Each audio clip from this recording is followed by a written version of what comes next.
So my name is Virginia Llado Buisa. I'm Head of Conservation and Heritage Science at the Bodleian Libraries. We focus on the preservation of the Bodleian collections, which are 32 million items. Amongst those, we have approximately 1.5 million special collections, which are in this building in the Western Library where the conservation workshops are.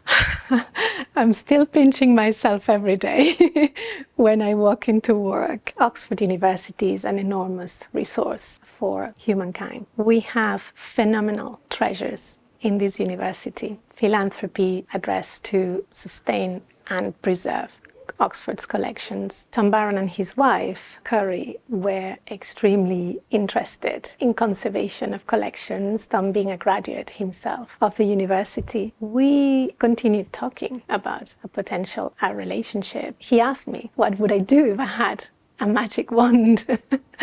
And at the time, I had a very clear idea of what the challenges were, not just for the Bodleian, but for the field of conservation in the UK. It's an enormous difference. It's, the difference between working every day on collections and not being able to do much more than that, and being able to creatively think of how would we research and continue developing our knowledge. He also helped creating the first fellowship program in conservation that we've had at the Bodleian, and that is the T.A. Barron Fellowship in Conservation. There is also the endowment of my position. An endowment creates potential for the university, but also secures a position permanently. That is phenomenal. That is enormous help, and that is actually giving us a lot of strength to continue developing in the way we are. For the donors of the university and for the donors to the Bodleian Libraries, I would like to express my heartfelt thanks for their philanthropy, for their support,